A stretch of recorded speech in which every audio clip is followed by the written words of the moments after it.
Good afternoon, ladies and gentlemen, dear colleagues.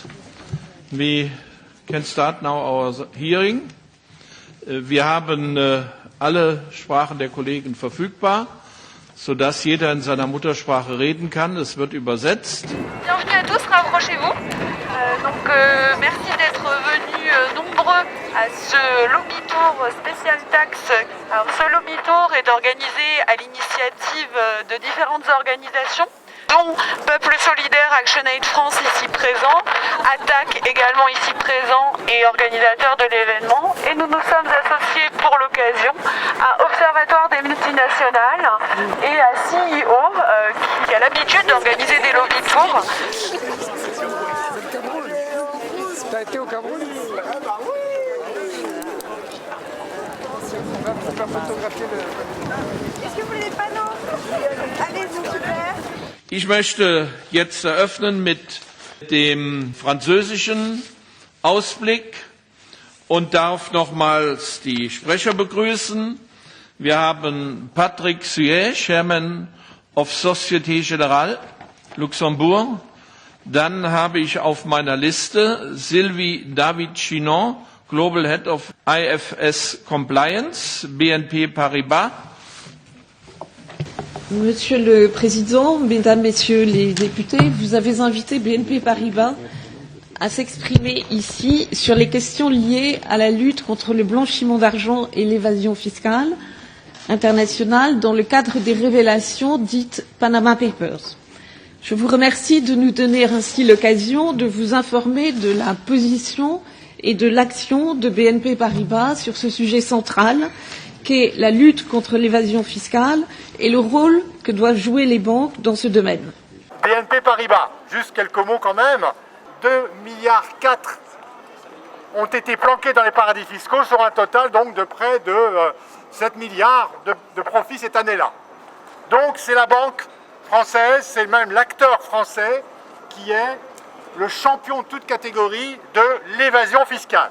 L'ensemble de ces mesures, Monsieur le Président, Mesdames, Messieurs les députés, sont la marque de l'engagement de notre groupe depuis des années dans un programme d'amélioration continue de notre organisation et de nos processus en matière de transparence, de lutte contre le blanchiment de capitaux, la corruption, le financement du terrorisme et pour le respect des sanctions financières internationales.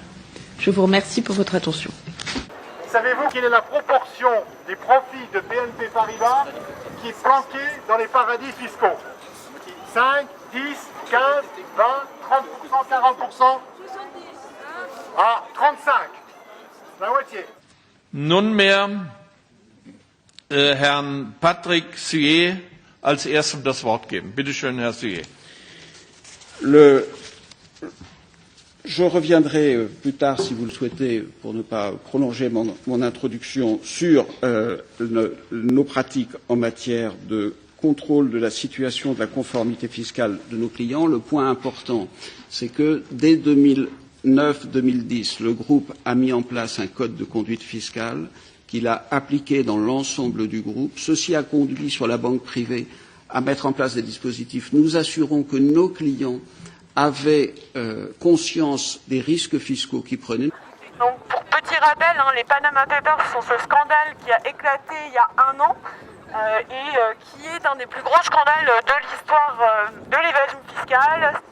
Et la Société Générale a été particulièrement visée, puisqu'elle figurait dans le top 5 des banques qui avaient le plus utilisé le cabinet panaméen Mossack Fonseca, qui est au cœur du scandale, utiliser ce cabinet pour créer des sociétés offshore dans des paradis fiscaux.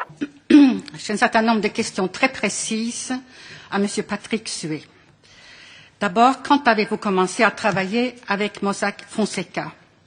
Pouvez-vous nous dire si la Société Générale Banque et Trust a signé un contrat avec Mossack Fonseca Luxembourg en 2010? Et si oui, pour quel service, pour quelle durée et à quel coût?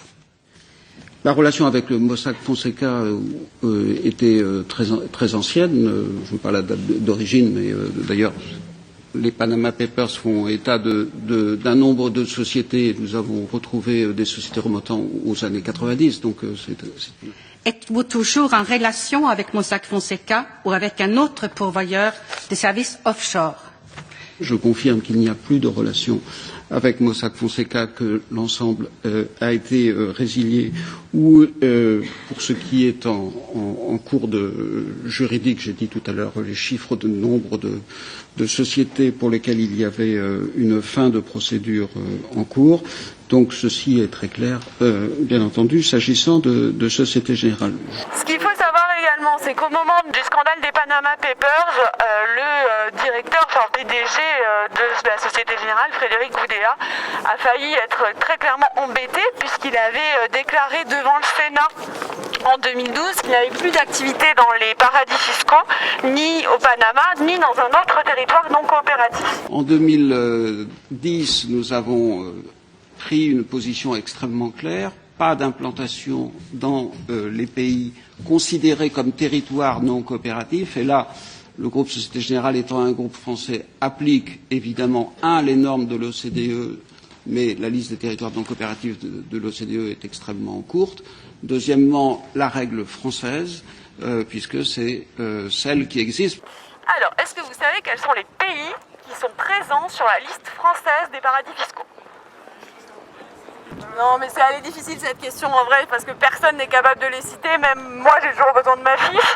Donc on a le Botswana, Brunei, le Guatemala, les îles Marshall, Nauru et Niue. Donc effectivement, plus d'activité dans les paradis fiscaux. C'est vrai, la Société Générale n'a plus de filiales dans ces territoires. Vielen Dank. Als nächster auf meiner Liste ist Herr Louis Michel für die ALDE-Gruppe. Bitte schön, Herr Michel.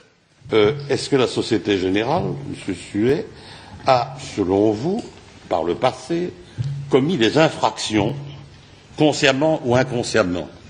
À vous entendre, je n'ai pas le sentiment, mais enfin, c'est une question que je voulais vous poser, parce que vous nous dites, depuis Madame a dit ça aussi, depuis 2010, depuis 2012, depuis 2014, tout ça est réglé, on a mis de l'ordre là-dedans, et maintenant, on est vigilant, on fait attention, tout compte fait. Il y a eu sans doute des problèmes, mais il n'y a plus de problèmes. Tout va bien, tout est beau, tout est bon. Madame la Marquise, continuons comme ça. Là, j'ai un problème. Je souhaiterais répondre à Monsieur Michel, qui semble considérer que dès qu'il y a une société offshore, il y a une faute ou infraction. La mission d'inspection générale a évalué la qualité des mesures de diligence appliquées aux structures patrimoniales en procédant à des analyses de dossiers clients afin de s'assurer de leur qualité et de leur conformité. Okay. Gut. Monsieur le Président, je vais vous signaler que Monsieur Patrick Suet ne nous a pas dit la vérité en ce qui concerne les véritables bénéficiaires des fondations Rousseau et le Valvert. Il a dit devant nous que ce n'était pas la Société Générale qui en était les bénéficiaires. D'ailleurs, il opine encore. Il n'a pas vu l'émission d'Élise Lucet du 28 février où tous les téléspectateurs ont pu voir le mail entre la Société Générale et Mossack Fonseca qui dit très expressément que c'est la Société Générale qui en est le bénéficiaire et cela nous devrions peut-être en tirer les conséquences, auditionner cette émission, entendre Élise Lucet et demander à ceux qui en ont le pouvoir de saisir le parquet de cette histoire.